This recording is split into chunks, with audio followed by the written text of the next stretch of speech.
বিসমিল্লাহির রহমানির রহিম। আসসালামু আলাইকুম। কেমন আছেন বন্ধুরা? সকলকেই আমার রান্নাঘরে স্বাগত জানাচ্ছি। আজকে আমার রান্নাঘরে নিয়ে আসলাম ফ্রুট কাস্টার্ড। খুব অল্প সময়ে কম জিনিস নিয়ে বানিয়ে নিয়েছি ফ্রুট কাস্টার্ড। চলুন কীভাবে বানালাম দেখা যাক। কড়াইয়ে হাফ কেজি দুধ নিয়ে নিলাম।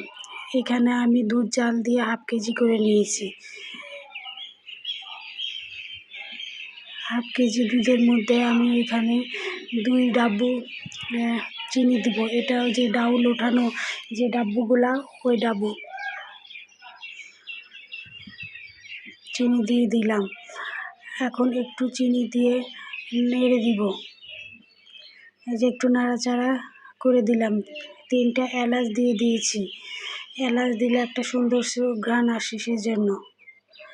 এখন 2 চামচ কনডেন্স মিল্ক দিয়ে দিব। এই যে বড় চামচের 2 চামচ কনডেন্স মিল্ক দিয়ে দিছি। আমি চিনি যেহেতু 2 চামচ দিয়েছি, এই জন্য কনডেন্স মিল্ক 2 চামচ দিচ্ছি। এই কনডেন্স মিল্ক দিয়ে এখন ভালোভাবে চামচ থেকে নাড়িয়ে নিচ্ছি। আর হাফ বাটি গুঁড়ো দুধ গুলিয়ে দিয়ে দিলাম। এই বাটির হাফ বাটি গুঁড়ো দুধ গুলিয়ে তারপর আবার এর মধ্যে দিয়ে দিলাম। গুঁড়ো দুধ দিলে যে কোনো খাবার খেতে অনেক টেস্টি হয়, এই জন্য গুঁড়ো দুধ পারলে আপনারা ব্যবহার করবেন। এখন বলক ওঠা পর্যন্ত অপেক্ষা। এই যে বলক উঠে গেছে, যেহেতু আমার সব কিছু জাল দেওয়া।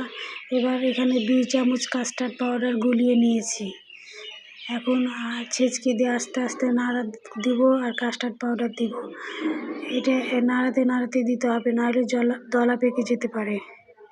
তাই এখন অনবরত নাড়তে থাকবে যেন দলা পেকে না যায়। এই যে আস্তে আস্তে নেড়ে এখন ঘন করে নিব। বন্ধুরা, আপনারা যদি ইউটিউব থেকে আমার ভিডিও দেখে থাকেন তো আমার ভিডিও ভালো লাগলে সাবস্ক্রাইব করে পাশে থাকবেন। আর ফেসবুক থেকে দেখলে একটা ফলো দিয়েন। এই যে ঘন হয়ে গেছে, এখন নামিয়ে ঠান্ডা করে নিব। এখানে আমি কয়েক রকম ফল কেটে নিয়েছি। এখন এগুলোকে সব একসঙ্গে মিশিয়ে নিচ্ছি। দিয়ে এখন ওই যে দুধের মিশ্রণের মধ্যে দিয়ে দিলাম। দুধের যে মিশ্রণ বানিয়ে নিয়েছিলাম সেটার মধ্যে নিয়ে নিলাম। দিয়ে এখন সব কিছু ফল আর দুধের মিশ্রণ ভালোভাবে মাখিয়ে নিচ্ছি।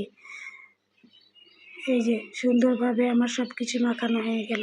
দেখুন ঝামেলা ছাড়া কত চটজলদি হয়ে গেল ফ্রুট কাস্টার্ড। এটা খেতেও যেমন মজা, তেমন স্বাস্থ্যের জন্য উপকারী। খুব অল্প সময়ে যে বানিয়ে নিলাম ফ্রুট কাস্টার্ড।